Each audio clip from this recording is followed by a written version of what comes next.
Երբ ինչ-որ մեկն ասում է 100,000 դրամ ներդրում արա, մեկ ամսից կունենաս կես միլիոն, թվում է թե երազ է։ Եվ հենց այսպես, ինչպես առավել հաճախ լինում է երազների դեպքում, արթնանում ես ու տեսնում, որ հաշիվդ դատարկ է։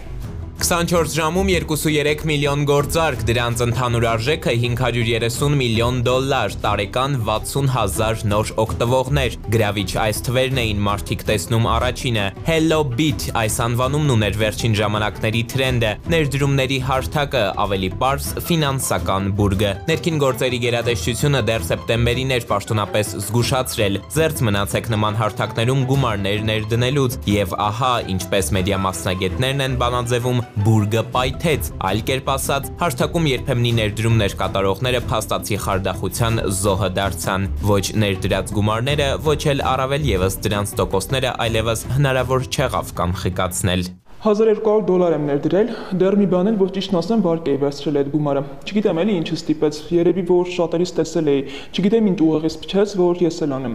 Ընդ որում ամբողջ ընթացքում զգացողություն ունեի, որ փակվելու է, կողքից էլ ասել էին, վախը սրտումս է, բայց մտածեցի տարվա վերջ կհանեմ էլի ամբողջ գումարս։ Էն էլ մի խոսքով։ Հազարավոր մարդիկ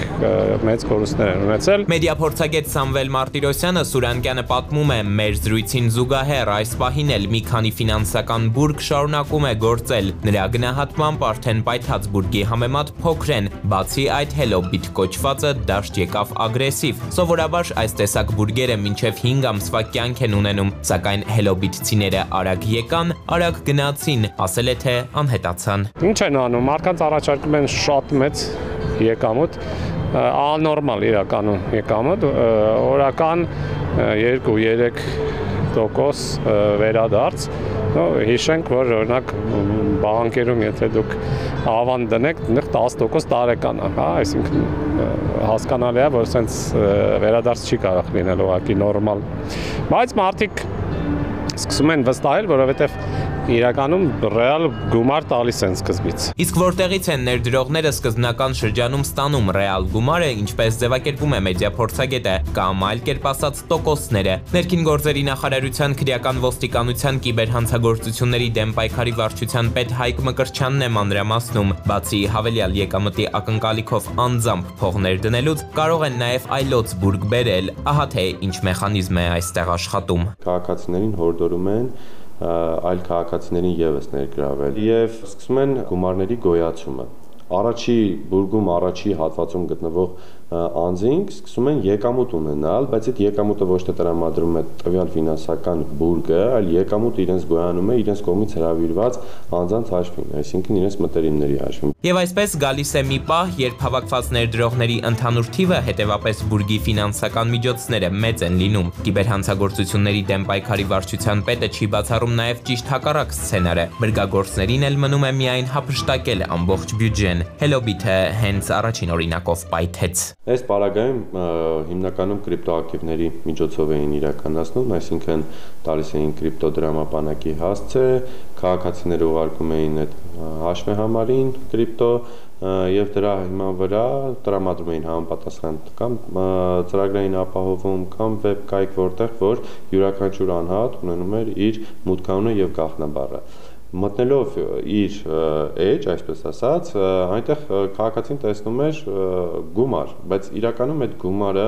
նկարած գումար է միշտ եղել, այսինքն երբ անհրաժեշտ է եղել որոշակի տոկոսներ վճարել քաղաքացիներին, իրենց հաշիվներում, իրենց ձեռքի տակ գտնված հաշիվներից են փոխանցել եւ այդ վեբ կայքերում կամ ծրագրերի մեջ նկարած գումարից մինուս են արել։ Ներդրողը իր գումարներն այլևս չի կարողանում հետ ստանալ, բայց խարդախներն այսքանով չեն բավարարվում։ Իրենց զոհի սահմանագիծը հատած անվստահությունից չեն վախենում, comeback հետ վերադարձ են երբեմն ունենում, նույնիսկ հնարավոր է սա տարիներ անց տեղի ունենա։ Վերադառնում են ու հայտնում, որ եթե որոշ հարկեր տոկոսներ վճարեք, կորցրածը հետ կստանաք։ Հափշտակության մի վերջին ակտ է։ Իրական սա միջազգային թիմեր են,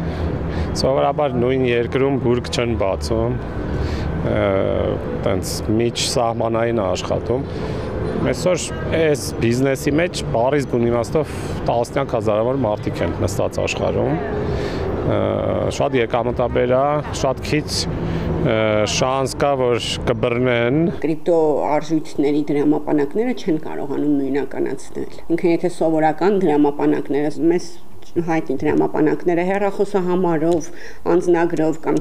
բանկային քարտերով կցվում են, հնարավոր է նույնականացնել, կրիպտո արժույթների դրամապանակները չեն նույնականացվում։ Այսինքն դա հնարավոր չի պարզել այդ դրամապանակը ումա պատկանում որպես այդպիսին։ Եվ Telegram-յան նիկնեյմերը էլի չեն կարողանում նույնականացնել եւ գտնել անձին, ով կանգնած է դրա հետևում։ Ֆինանսական բուրգերը հիմա մեր երկրում ներքին գործերի գերատեսչության ձևակերպմամբ ահռելի տեմպով տարածվում են։ Վերջին գրեթե կես տասնամյակի ընթացքում Հայաստանում 5-ից 6 մեծ եւ տասնյակ փոքր բուրգեր են գործել։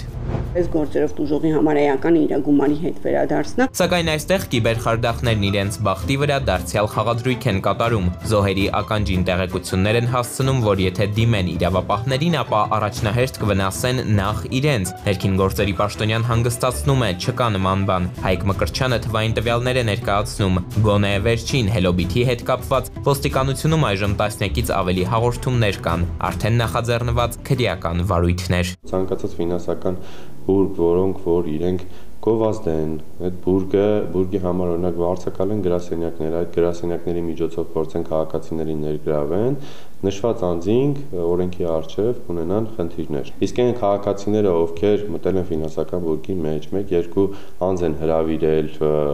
այսպես ասած, թե իրենք եկամուտ ունենալու ակնկալիքով, թե տվյալ անձանց օգնելու նպատակով, բնականաբար նշված քաղաքացիները օրենքի առջև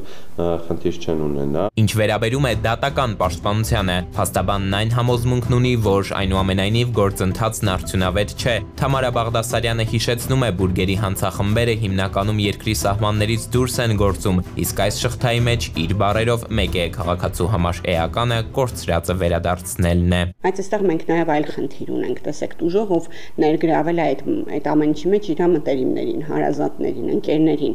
եւ փաստացի այդ մարդիկ դժել են, պատկերացնում եք, հոգեբանական առումով այդ անձի նկատմամբ վերաբերմունքը, որտեղ յուրաքանչյուրը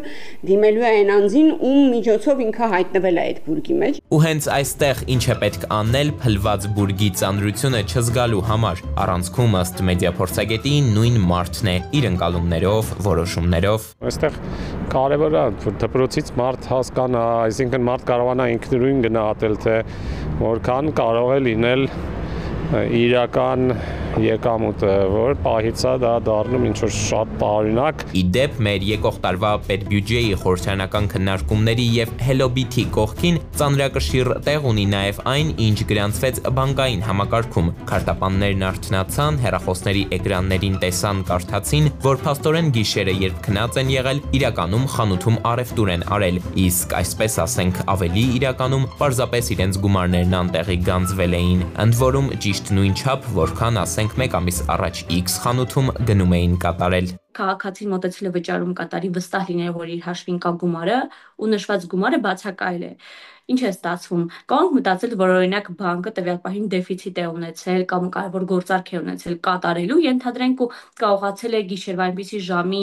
այս խափանումը կամ համակարգի իրականացվել է հենց այնպիսի ժամի, որ օրինակ քաղաքացիները չէին կարող ստուգել ու տեսանելի չէր լինի։ Ֆինանսական բուրգեր, կիբերհարձակումներ, բանկային խափանումներ, թվային աշխարհում մեր ամենօրյա ռիսկերի թափանիվը պատտվում է նույն տեմպով, ինչ արագությամբ տեխնոլոգիան է զարգանում, սակայն այս պատմությունների կորուստների հետևում այդ նույն թվային աշխարհի ռոբոտները չեն, այլ իրական մարդիկ, որոնք փաստի առջև միայնակ են կանգնում, խարդախության արարից հետո երբեմն լրիվ մեջկացած։ Էդվարդ Պողոսյան, Զոհրաբ Քարամյան, Վահրամ Ավոյան, Սուրանգյուն։